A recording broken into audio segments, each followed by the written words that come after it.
Buenas tardes para todos ustedes. Queríamos tener informaciones sobre el temblor de tierra en Turquía, cuya capital es Ankara. Y esto ocurrió en la madrugada de ayer y prácticamente no teníamos informaciones.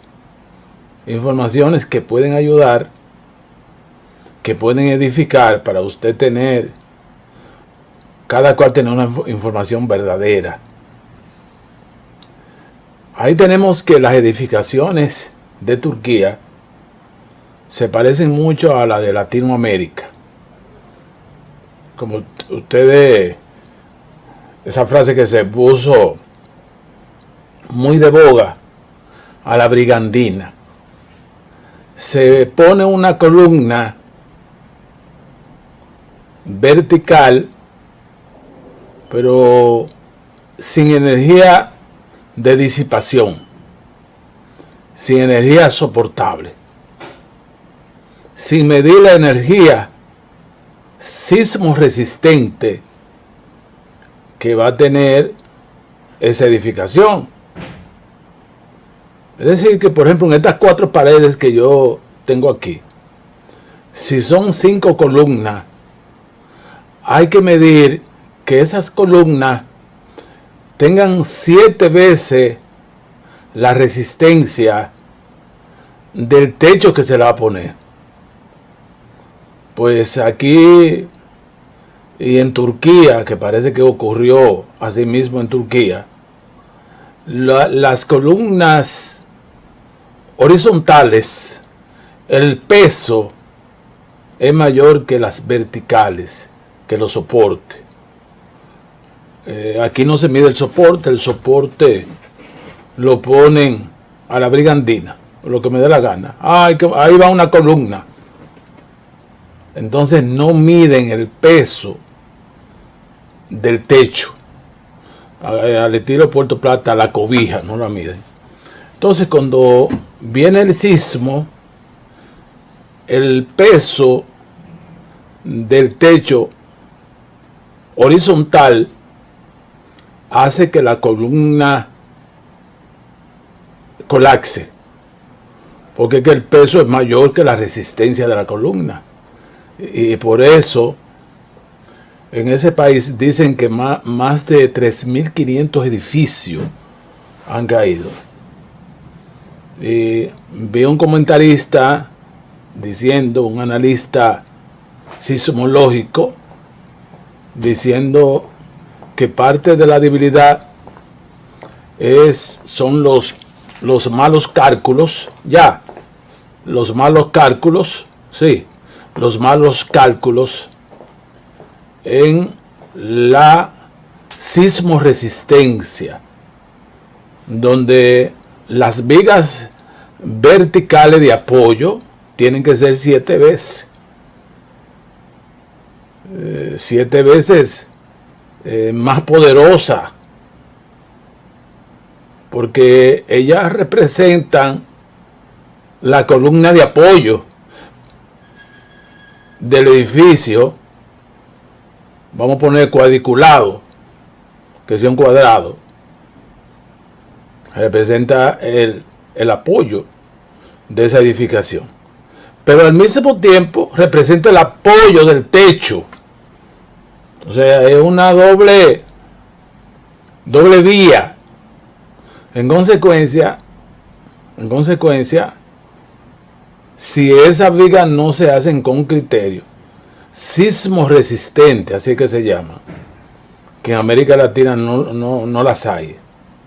Sismo resistente, el techo, por ejemplo, mirando estos estudios, aquí, el estudio, es muy probable que el techo, o eso no te asuste, que el techo sea mayor que las vigas que lo soporten. Entonces, ¿qué columna va a resistir? ¿Qué columna va a resistir un peso superior a su capacidad de resistencia? Ninguna. Entonces ese tipo de construcción no tan solo se van a caer rápidamente, sino que van a tener más mortalidad. Porque dentro, eso es lo primero que va a caer dentro. Y las vigas verticales que le sirven de soporte se van a caer conjuntamente con ellas porque no pueden soportar. Yo creo que las explicaciones son bien claras. Los soportes de una construcción tienen que ser mayor. No que voy a hacer como hacía uno una casita y le ponía 4 columnas. Hay que hacer un cálculo de las vigas horizontales y las verticales, de tal manera que las verticales tengan una resistencia 7 veces más del techo para poder soportar el techo. Entonces lo que le decía a Wilson, no te asustes, que mirando este techo es muy probable que tenga más peso ahí arriba que la fortaleza de las columnas verticales que lo soportan. Entonces la mayoría de las edificaciones de Turquía van en esa dirección y hacen la comparación con América Latina, que eso mismo es lo que están haciendo. Entonces no hay sismo resistencia, porque si usted, la columna que soportan ese techo son resistentes, pueden soportar el techo, pero si la columna comienzan a flaquear, el techo cae irremisiblemente. Pero eso lo pueden ustedes observar en cada edificación aquí. Tú te das cuenta que hay 50,000 oficinas y una columna flaquita lo está sustentando. Esa columna en un temblor de 7.8 no va a soportar ese peso. Entonces esa columna quiebra y el techo cae con una mortalidad altísima. Van de, algunos medios dicen, más de 2,000 muertos y más de 9,000 personas heridas allá en Turquía. Otro elemento, aparte de esa construcción muy letal para Turquía, es que fue entre 10 y 7 la superficie del terremoto. Eso es superficial, porque si es profundo quizás no toca la columna, pero eso es superficial. Nadie hace excavación, ningún ingeniero, por encima de 10. Y es fácil que un ingeniero va a hacer edificaciones por encima de 10. Son hoyitos lo que hacen. Es decir, que al ser tan superficial y casi no enterrar columna, porque que nadie, ningún ingeniero va a hacer una excavación de profundidad para caer la columna de más de 10 kilómetros. Porque pudiera ser que si estuviera enterrada a 30 kilómetros, puede que esté arriba, pero el que está soportando abajo es difícil. Pero si usted la hizo a 7,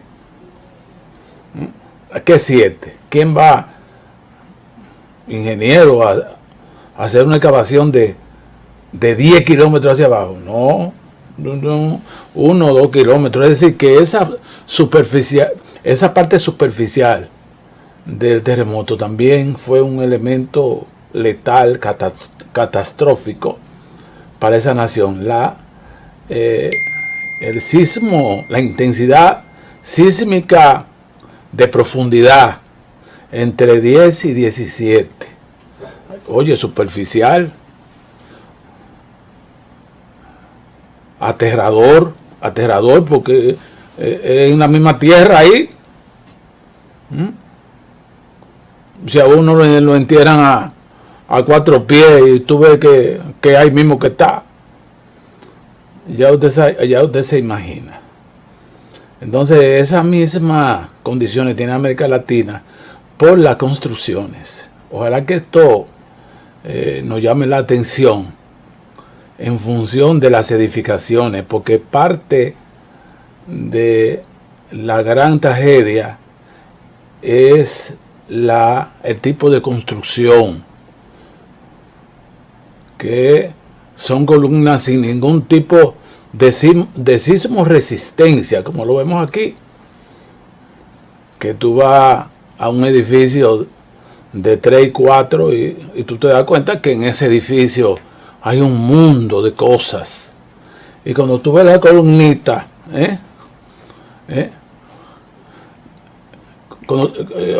flaquita, tú la ves la columna. Entonces, atención ingeniero, esa parte es sumamente importante. La sismo resistencia tiene que pasar entre 7 y 10 por encima del techo, y eso no se está midiendo ni en Turquía ni en América Latina. Lo que provocó más mortalidad en Turquía son la caída de los techos. La persona no tiene dónde salir. Mamá, ahí me boom, en lo que yo voy a la puerta, me cae encima. Cuando hay resistencia de la columna, te estoy aguantando, muévete, pero te estoy aguantando. Pero si la columna son canquiñas, así me va a hacer techo. Es decir, que aunque insista mirando visualmente, el peso que nosotros tenemos ahí, no lo aguantan esos mosaiquitos que yo estoy mirando, no, ahí al lado. Hoy vengo con un interesante tema, siguiendo con los éxitos del 2023 en Preguntas Médicas, mejor programa de la tarde. Muchísimas gracias por la sintonía. Pueden buscar en mi teléfono, Consultorio Médico Dr. Reynoso. Ahí está la dirección, ahí está el teléfono. Porque ya eso no se usa. De que, mira, cuando tú dobles una esquina, ya eso no se usa. Y estar atento a la ubicación por el teléfono que se da aquí, del consultorio. Ahí dice el teléfono. Y aunque trabajo en la mañana, yo no tengo personal asistencial por la mañana. Es decir, que el que puede coger el teléfono es una secretaria en la tarde, a partir de las 3 de la tarde. A partir de ahora ella está ahí para hacer su cita. 809-537-3097.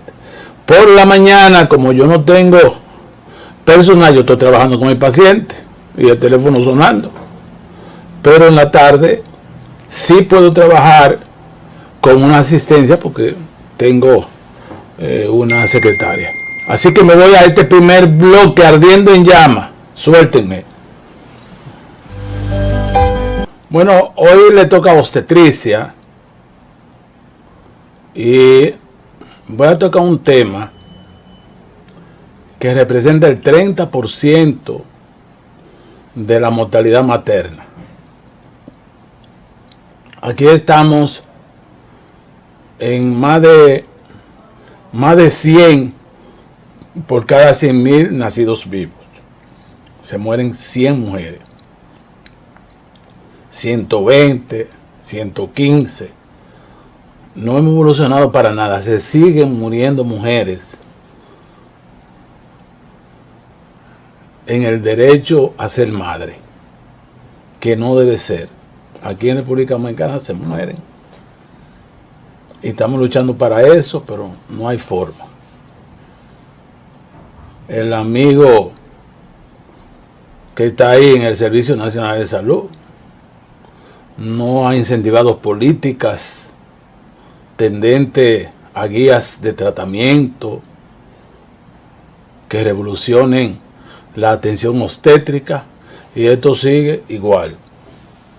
No hay llamamiento a las fuerzas vivas intelectuales para colaborar.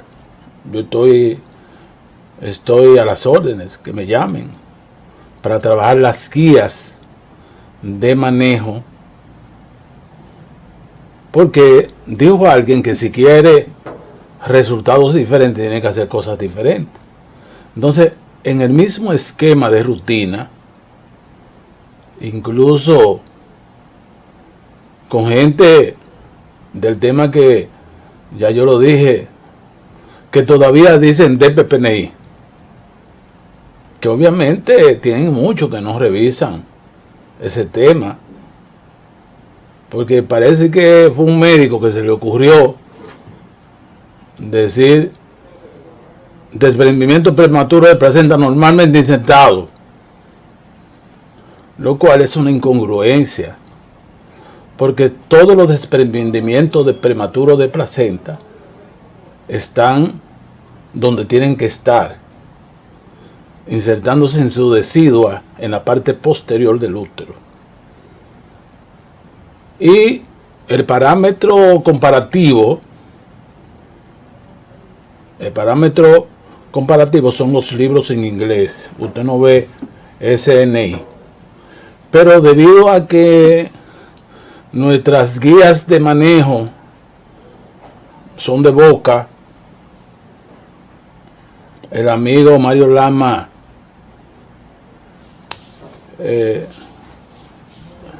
una España boba, no tiene recursos tampoco,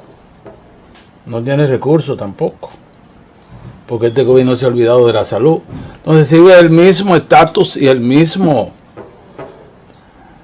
misma forma, incluso hasta con incongruencia, porque cuando tú me dices que un hospital autogestionable, va a ser autogestionable la salud pública, que tiene que dar, tiene que dar, la salud pública tiene que dar,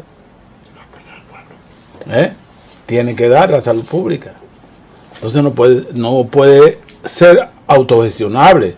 Cuando usted tiene un 36%, usted tiene de parturientas que no pagan un chele. Entonces, eso es gana de hablar.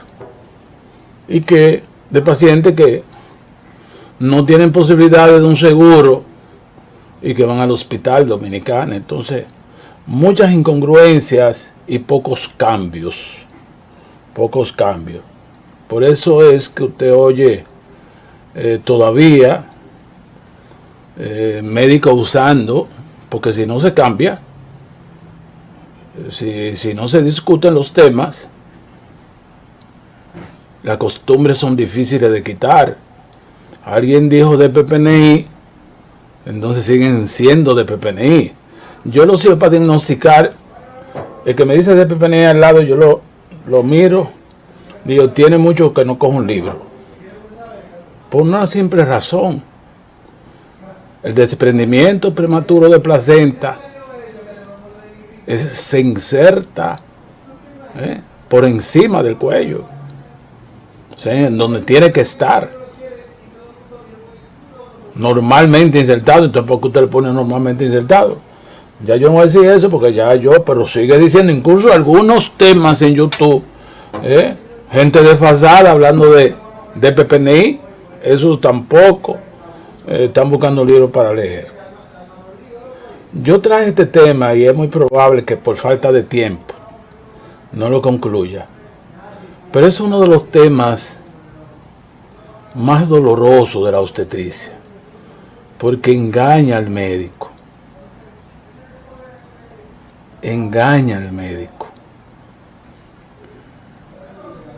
Entonces, esa es una de las patologías obstétricas que hay que andar más rápido. Lo que usted vaya a hacer, tiene que hacerlo rápido. Entonces, esa patología engaña al médico. Con todo, mira, no me engaña a mí, porque cuando yo vine aquí no hallaba dónde vivir y Calvente me aceptó ahí. Eso era lo que yo más veía. Desprendimiento prematuro de placenta. A mí no me engañe, porque yo vivo pensando, aunque no esté, yo vivo pensando en eso. Entonces, esa es la patología que más engaña al médico. Y tú ves que ocurre un problema y a los 20 días ocurre el mismo problema con el DPP. Otra paciente. Entonces, representa esa hemorragia el 30% de la mortalidad materna y representa también el 30% de mortalidad perinatal o neonatal cuando eso se desprende, cuando se desprende la placenta. Porque desprendimiento prematuro de placenta significa que se desprende antes del parto. Un dolor brusco a nivel abdominal,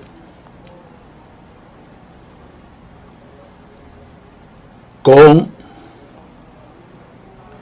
una tonicidad a nivel del abdomen, un abdomen duro, y un 70 o un 80% con hemorragia, los coágulos negruzcos. Pero ¿qué es lo que está pasando? Es como si el diablo estuviera ahí. Que el 80% de estos desprendimientos son ocultos y te hacen un coágulo retroplacentario dentro, que el paciente le da dolor, pero no está saliendo sangre. Atención, se está presentando muchas veces lo que se llama el desprendimiento prematuro de placenta oculto, donde la placenta se ha desprendido un 20, un 30, un 100%, y no hay ningún tipo de hemorragia, porque el coágulo retroplacentario evita la hemorragia, no pasa nada. Entonces le están dando larga. Yo recuerdo una que se murió en la maternidad de Altagracia, que pobre hombre, porque es un dolor tan brusco cuando se desprende la placenta. Qué difícil que el marido la deje para por la mañana. Dice, no, vamos para el hospital. Yo recuerdo un caso en esa maternidad de Altagracia, que ella llegó como a las 3 de la mañana con un DPP oculto, solamente el antecedente de que le dio un dolor brusco. Bueno, no está sangrando, porque ellos quieren ver sangre. Piensen en el DPP oculto, que no sale sangre. Y la frecuencia cardíaca, la frecuencia cardíaca fetal es un signo. La mayoría del DPP, el diagnóstico es clínico. Tú no oyes la frecuencia cardíaca fetal porque inmediatamente la fuente de sustentación,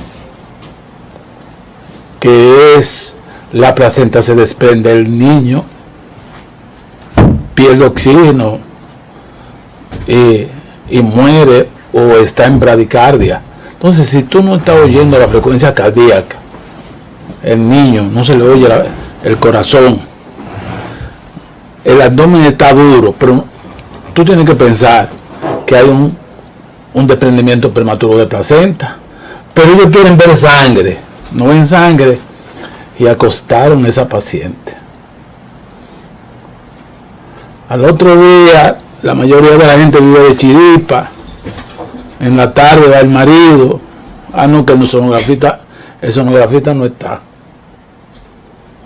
Que vamos a ver si mañana, por la mañana, el hombre la lleva a las 3 de la mañana y va a las 6 de ese mismo día de la tarde. El sonografista no ha visto. Porque, ¿qué sonografista tú me estás hablando? Tú tienes un útero que está duro, que no se palpan partes fetales. Una frecuencia cardíaca que tú como dicen allá en Puerto Plata, ahí hay un marco. Hay cocoricamo. Ve acá, ¿qué sonografía? ¿Y cuando no había sonografía? No, Ella está acostada, está muy bien. Entonces vamos a ver si por la mañana se le hace la sonografía. Bueno, el hombre se va, porque es que no sabe, no es médico, se va. A las 3 de la mañana, a las 5 de la mañana suena ese teléfono. Y cuando lo va a tomar, se cae. Dice, eso fue de allá que me llamaron. Y cuando el hombre llega como a las 6, usted salía a las 6, a las 5 y media, llega a las 7, ya la mujer estaba muerta. Porque es que el DPP oculto comienza a trabajar en lo que se llama útero de Cuvelier, en lo que se llama alteración de los factores de coagulación. La sangre no se coagula. Y la paciente, usted tiene una sorpresa adentro. Cuando esa mujer hace así y evidencia esa hemorragia, ya que no la soporta, ese 80% que tiene que salir, los médicos poniéndose los calzoncillos en el pasillo y la paciente chocada. Eso es lo que se llama shock hipovolémico. Shock hipovolémico. Yo sugiero a los departamentos de enseñanza que den mucho ese tema, el DPP. Yo le dije a Marcelino, el director de la maternidad Altagracia, que yo iba a ser colaborador para dar algunos temas, pero entonces se metieron en una construcción a darle algunos temas, porque el DPP debe conocerse, porque está engañando al médico con ese 20% de DPP oculto, y que el 80% es un DPP, desprendimiento prematuro de placenta, manifiesta con sangrado, oscuro, abdomen duro, pálida la paciente. No se está presentando ahí, sino reteniendo la sangre por dentro, y cuando eso se destapa, hace lo que se llama coagulopatía intravascular diseminada, donde usted le pone la sangre por aquí y la suelta por acá. Pero eso es a cada rato que pasa eso, muere una, y a los 20 días muere una tropezando por la misma piedra. Por eso este tema anual yo lo doy 2 veces, porque es un tema que la obstetricia debe dominar mucho, porque es muy enigmático, no engaña a lo que nos dieron los dientes, como los ratones ahí, no nos engaña fácilmente, porque uno vive pensando en él. Suélteme que estoy ardiendo en llama, regreso.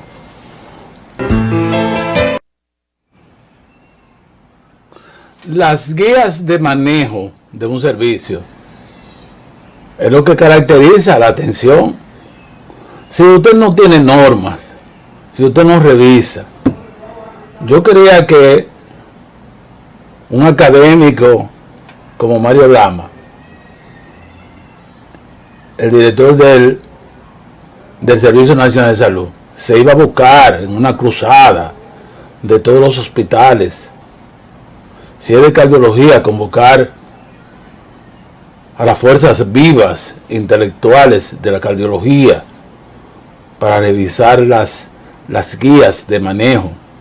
Si es materno fetal pediátrico, como las maternidades, las fuerzas vivas de los pediatras, de los tetras, ginecólogos, Cristian Francisco, el doctor Guillén, el doctor Caputo, a discutir esas normas.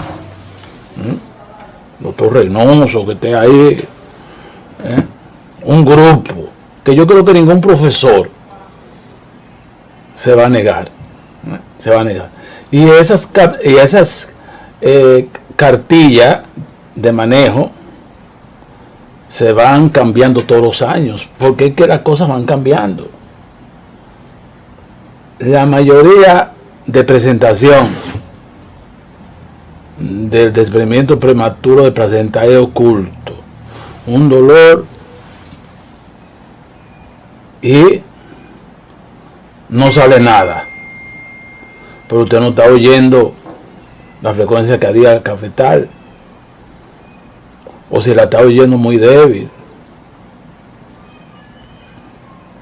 Entonces se necesita la teoría, un abdomen que tú no puedas agarrar ninguna de las partes fetales, significa que ese útero está duro, característica del DPP.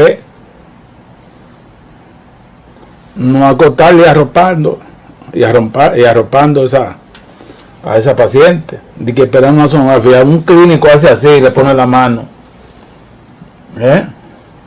le pone la mano inmediatamente. Cuando nosotros hacíamos emergencia en la maternidad de la mujer, vengo yo de Los Minas, estaba un médico de que mirando un ligero sangrado que está saliendo, que parece que el cuello tiene una pequeña herida ahí, y le pongo yo la mano, está leñoso, un abdomen leñoso. Le digo, mira, te la puedo llevar para cirugía, y dile que digo yo que es un desprendimiento prematuro de placenta, y anda rápido porque el feto está vivo. Yo me la jugaba, porque es que los clínicos es lo principal. Voy a esperar y que en lo que lo lleva, porque es una placenta que se está desprendiendo. A veces se desprende un 20%, 15%, que es compatible todavía con la vida, compatible con la vida. Y a veces se desprende. Digo, mira, es un DPP, llévatelo para allá, di que fui yo, que yo lo voy a defender mañana. Y efectivamente, un recién nacido que se estaba casi asfixiando, con un 20% de desprendimiento, ahí es. Entonces, es clínico el desprendimiento prematuro. Yo voy a guardar este video para mandárselo, es clínico, porque representa esa hemorragia el 30% de la muerte, pero también representa el 30% de jóvenes que se les saca el útero, porque cuando hacen ese desprendimiento de placenta, el útero se daña, hace útero de Cuvalier, y si tú se lo dejas, lo que va a ser una fuente de sangrado. Y hay jóvenes que nos están mirando, no tienen útero,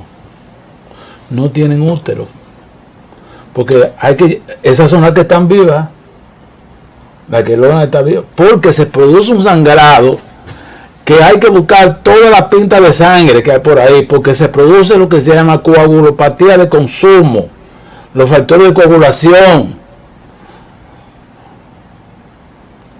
Si los factores de coagulación, nuestras plaquetas están malas, yo me doy una herida y por ahí mismo me voy, se muere rápidamente.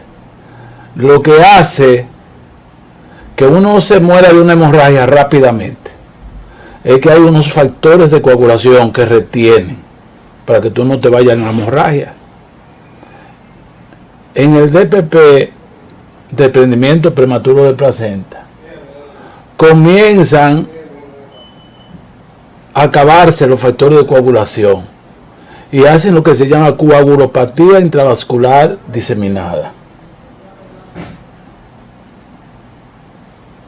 Entonces, mientras más tiempo pasa, es una bomba de tiempo, acostadita, como esa que llegó en la madrugada, un bebecito acostada ahí. Y al otro día la sonografista no vino y sigue acostada ahí, pero nadie va, déjame ver este útero, nada de eso. Hasta que viene un colapso, cuando los factores de coagulación ya no funciona, comienza a salir de sangre por donde quiera, a correr. Yo he visto médicos para cirugía, poniéndose casi el pantaloncillo, poniéndose en cirugía. No hay necesidad. Si usted le dedica un tiempo, miren que este tema al final de año,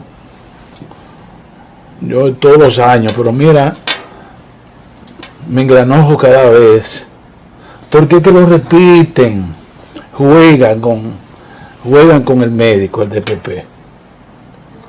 Pero ¿qué pasa?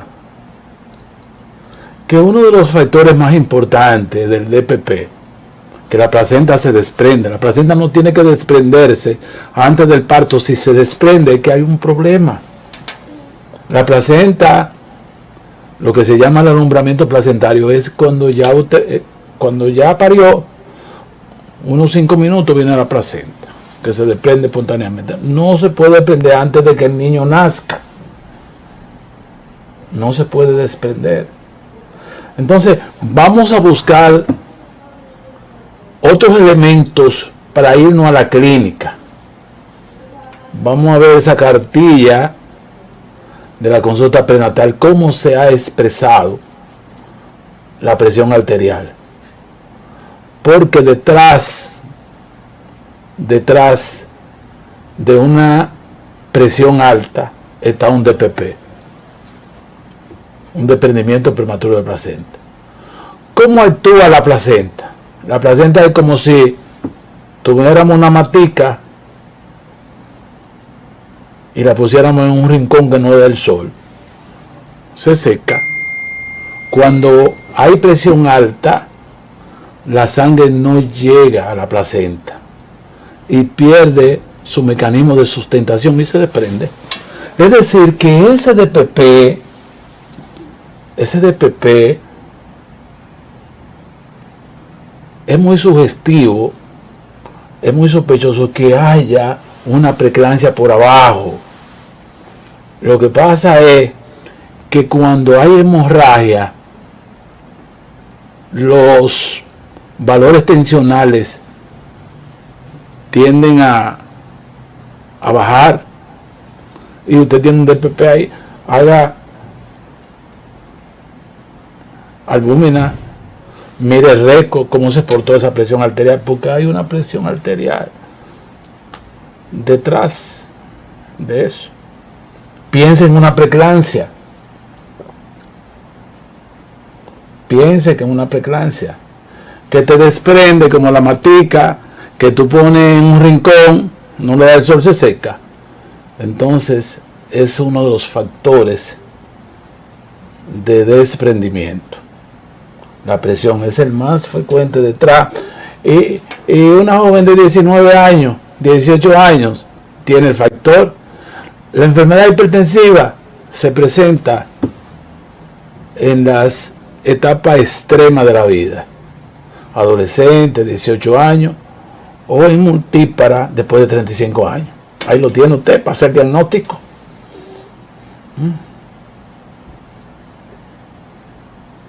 Ahí usted lo tiene, todos los elementos. Una 19 años que no debería estar en eso. Un dolor llegó, anémica, piensa en un DPP y en una preeclampsia. No acotarle y luego salir huyendo. Porque cuando los factores de coagulación, ¿qué es los factores de coagulación? Porque yo doy mis comparecencias de que un niño la puede entender. Los factores de coagulación son los que aguantan la sangre. Cuando las plaquetas, tiempo de sangría, tiempo de coagulación están defectuosos, ahí no aguanta nadie, hasta por los oídos sale la sangre. Entonces, todo el mundo corriendo, eso es de estúpido andar corriendo. Ojalá que no hayan aparatos, porque aparecen los aparatos. Los aparatos no han dañado la vida a los médicos. Porque hasta mi mamá calculaba los 9 meses, voto tal mes, voto uno y cojo uno, y llegaba a los 9 meses. Ahora una mujer para determinar cuántos meses tiene, yo le he visto un expediente con 7 sonografías. Mira, yo voto eso y lo rompo, o sea, yo tengo que hacer 7 sonografías para yo saber qué tiempo tiene una mujer. Entonces, la sonografía no ha hecho bien, porque uno sabe el sexo. Mamá tenía que comprar ropa azul y amarilla porque no sabía cómo era que venía ya. Debido, no es que yo sea un opositor de la tecnología, pero tú no puedes que una sonografía sepa más que tú. La clínica sigue imponiendo. Estoy en llamas, suéltame.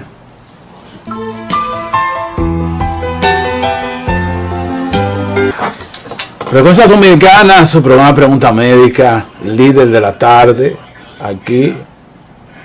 Me disculpan los televidentes que no hablo los teléfonos, porque entonces la parte educativa no se puede. Cuando usted tiene contenido, no tiene que abrir teléfono. Cuando usted tiene contenido. Ahora, cuando usted no tiene contenido, como Juan Cadena, que eso no tiene nada en la cabeza, tiene que abrir el teléfono para que la gente le haga el programa, porque él no tiene contenido de poner un tema. Y nada personal con Juan Cadena, pero es así. Entonces me disculpa que yo no recibo llamadas, porque este programa tiene básicamente informaciones educativas.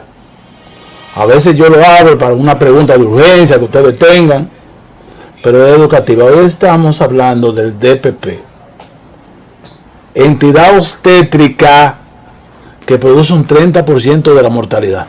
Bajito. Nítido. Nítido.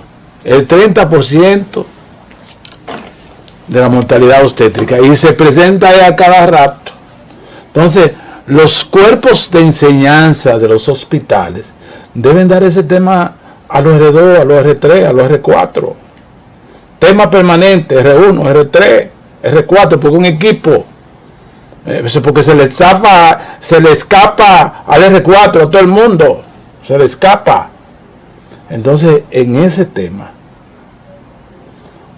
que produce un 30%, y nosotros no hemos podido rebasar la trágica mortalidad materna. Nosotros en América somos el país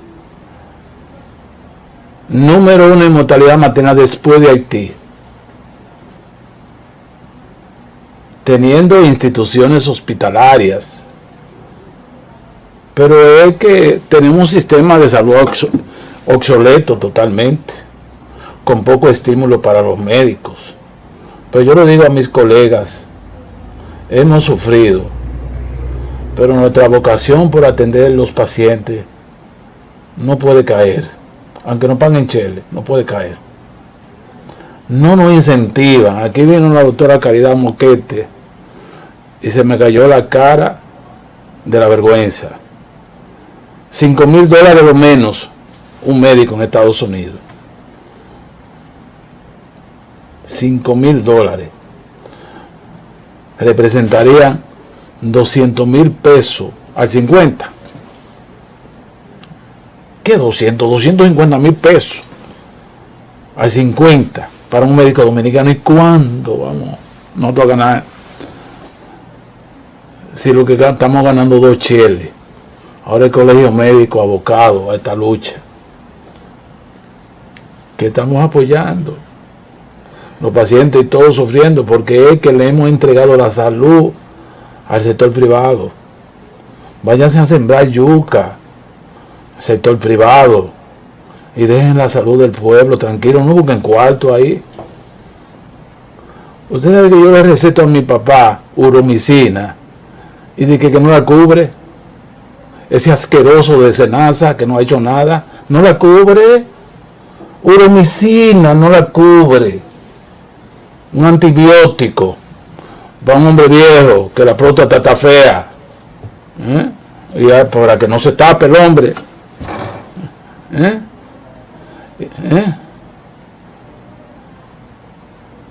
Entonces, van a los puestos para ganar cuarto y nada, Van a los cuartos, pues, oye, simplemente para ganar cuarto, no le importa nada. Senasa no cubre la oromicina, un antibiótico normal. Uroful no lo cubre. Nada, pero antibióticos chéveres que cuestan. Y ese asqueroso de que yo soy director de Senasa. O como dice Puerto Plata, ven tírame. Porque yo digo la verdad, ven tírame.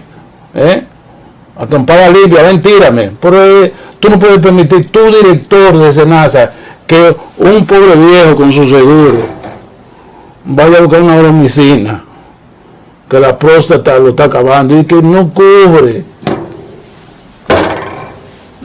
aparte de los cheles que tú poco le pones. Entonces es parte de las desgracias que ha ocurrido con este gobierno, que ninguno funciona.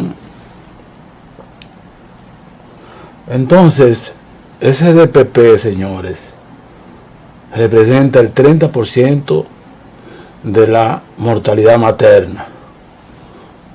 Fetal, se lleva también al feto. Y muchas veces la mujer queda sin útero. La mujer queda sin útero y muchas veces muere la paciente de una hemorragia incorregible porque todos los factores de coagulación colapsan. Pregunta de examen para los residentes que se van a examinar. La patología obstétrica que más coagulopatía de consumo produce: desprendimiento prematuro de placenta. Pregunta de examen. La patología obstétrica que más coagulopatía de consumo produce, donde la sangre se le sale, se llama desprendimiento prematuro de placenta. Representa el 30% de la mortalidad materna. Oye, y en los ojos. Te digo que ese señor, yo no encuentro de que un vasito en el Selvi y yo le pongo la mano y encuentro ese otro como un palo. Un DPP oculto. Digo, llévatela para allá y dile que yo la mandé a operar. Que ahí hay... No me la llevo de sonografía. Yo. Ahí está, bebé, ya casi estaba asfixiándose. Entonces, mi papá, yo menciono mucho a mi papá. Mi papá dice, hay que beber, pero usted tiene que cumplir con su rol. O dejar eso. Usted tiene que ir, usted no puede ser uno más, como una canción que dice por ahí, que usted sea uno más y tú lo ves con el cuellito parado. No, es que usted lo haga bien. Es que cuando usted se mueva por ahí, ese doctor yo lo conozco, mire, ese doctor, cuando yo llegaba a esa maternidad, que era cuando tenían doble horario, yo llegaba de asfixiado de Lomina, encontraba 20. Decía, es el guardián que está ahí, tú verás, deja que lleve ese hombre. Ahorita no hay 2. Porque eso lo vi yo en Estados Unidos, el triaje. El triaje es, Wilson, ¿qué es el triaje? Si tú recibes 20,000 pesos, no te lo bebas todo, tú tienes que dejar para el pasaje, para la comida de tu esposa. Entonces el triaje es una clasificación del diagnóstico. Porque hay mucha gente que están ahí sentados y están desde las 10 de la mañana, que quieren que le vean una sonografía porque no se lo sentía bien, pero el bebé está bien, el efecto está bien, vete para tu casa. Y cuando viene, yo hacía ese triaje, pero ellos no están haciendo eso, el triaje. El triaje es cuando una mujer tiene 10 novios, bota 9 y se queda con uno. Bueno, esos 9 no sirven. Y bota. Entonces, de ese grupo sentado en un banco esperando, no, vengan todos, vengan todos. A veces hay una que se está pariendo, que llegó más tarde y se le parió en el banco, porque ellos están llamando a uno. Hagan triaje. Pero ellos no saben qué es triaje. Ni Tati Guzmán sabía lo que es triaje. Yo 2 años aplicando triaje en la maternidad de Los Minas. Esa es la ministra de Salud Pública más mala que ha pasado por ahí. Eso no sabía medicina, no sabía nada. Yo aplicando triaje y ella no sabía lo que era eso. Hay otras entidades que pueden desprender la placenta, un golpe directo al abdomen, que se rompa las fuentes del agua y salga repentinamente las aguas de la fuente. Pero eso es básicamente. Yo voy a decir mañana, lo que representa un DPP oculto, que yo lo he visto, porque es el gancho más grande. Un DPP oculto, para que nunca lo hagan. Así que mañana, como siempre, recogiendo las mejores informaciones en Pregunta Médica. ¿Qué es lo que es un DPP oculto? Que a veces se ve tan bien, pero que el feto se ha muerto. Entonces, si se ha muerto, piensa el médico, lo mejor es que salga vía vaginal si se ha muerto. Pero es un DPP y los factores de coagulación están trabajando ahí. Cuando ella muere, hacia así, mira. Así que nos encontramos, mejor programa de televisión en el aspecto de salud. Para esto hay que nacer y tener los ADN. Todo el mundo no puede hablar en la televisión, muchos hablan malo y sin sustentación académica. Que tú lo sientas ahí, tú lo sientas ahí y es nervioso que se pone. Así que nos encontramos mañana.